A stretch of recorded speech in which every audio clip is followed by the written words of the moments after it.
Hello. We are back with another one. I know you've been waiting, so here I come with the goods. Coming to you guys. First, hot off the daggone presses, guys. This is tips for anybody who is planning to get into estimating. Let's get directly into it. So understand the basics. So familiarizing yourself with different terms in the construction industry is definitely going to be like number one, pretty much. And that's, grading, sheet metal, carpentry, caulking, fire stopping, terms for different wall types, terms for different roof types, standing seam versus tiled, and like an asphalt sheeting, or not sheeting, but asphalt tiles for roofing, basically. So generally familiarize yourself with the different terms and you'll start to get better. Ask ChatGPT what type of terms we using up in here. So learn the estimating process, understanding the stages of estimating, including quality takeoff, quantity takeoff, pricing, and bid preparation. Things that you'll learn over time. Using takeoff software to get quantities in the first place, using pricing software to price all of the quantities that you got, and then bid preparation for how you will submit your proposal. All of those things go into the formation of this thing. So gathering accurate information, review plans and specifications, analyze project drawings, blueprints, and specifications thoroughly to ensure all details are accounted for. Consult with experienced colleagues. Hey, hit that line in the description. You know that number down there. Hit it. Consult with me. That is actually my consulting number for my business. That's kind of why I mentioned that. But seek advice from seasoned estimators to gain insights into common pitfalls and best practices.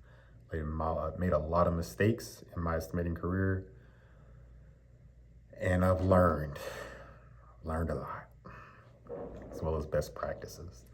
Estimating software, we're not going to go too deep into this, but have your employer invest in tools to help you do the takeoff, so you don't have to be sitting around there like a caveman with a bunch of random colors trying to color code stuff versus just clicking a mouse.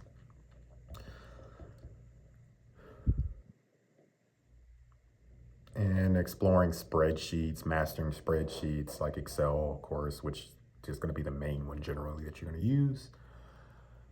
And hopefully you've had experience before you even came into the estimating career field. So creating a template, developing standard templates. Templates save you time. So whenever I received something, received, I will review, thank you. Very simple, so that you can send it out to all the people who are submitting bids to you, especially if you work for a GC. Templates for how you're going to send out the proposal. So we thank you for this opportunity. We are excited to present to you the proposal that we completed for this, insert whatever project name, this project. If you have any questions, get back in contact with, stuff like that. Developing a template, include key sections, making your template include sections for labor, materials, overhead, profit margins.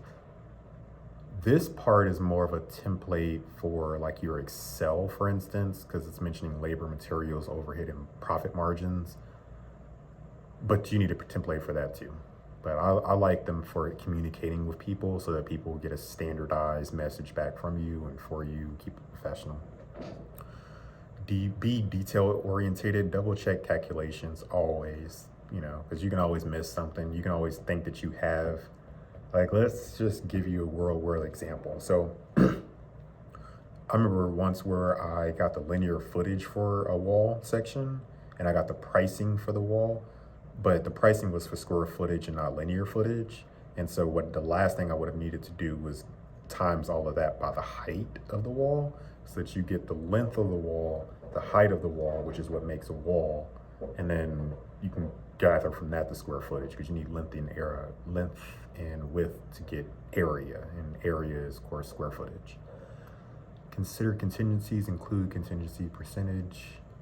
So really what we're talking about here is just making sure that you have enough money in your bid to cover everything from the beginning to the end, and any possible problems that might pop up. And if you go back to my cultural considerations and cultural and other considerations video, it brings up a lot of these contingencies, things that you just don't necessarily think of that ended up being in a bid, and assess risk factors, obviously.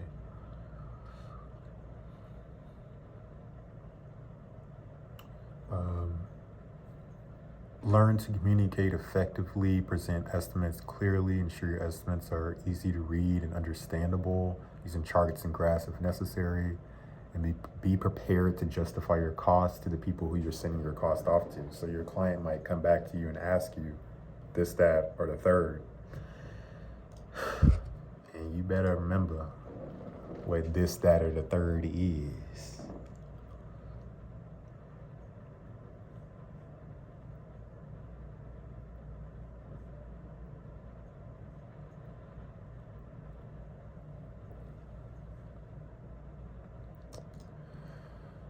And keep learning and adapting, stay updated on industry trends, regularly read articles, attend seminars, participate in training to improve your skills, analyze the accuracy of your previous estimates, and learn from any discrepancies. Of course, I haven't done a lot of the networking stuff, and that's another one: network with suppliers and subcontractors and collaborate with team members. I haven't really built my career off of this, or off of networking. Mostly it's just and applying, getting a job, learning it, and being able to apply those new experiences and what I've learned to, the next proposal or estimate or whatever else I'm doing. And I can also put that on my resume. And so people know what I've done in the past to, know how good I am at estimating. And also just being able to kind of talk through my skill set a lot gets people on the same page as me. Would networking help? Probably. I mean, realistically, everybody says it, to include like high paid celebrities and stuff. So, listen to them on this networking side, not me. Request reviews of your estimates, ask for feedback from peers and mentors on your estimates to improve and refine your skills. And learn from your mistakes. Just take time to analyze what went wrong and avoid similar mistakes in the future. That's really all you can do.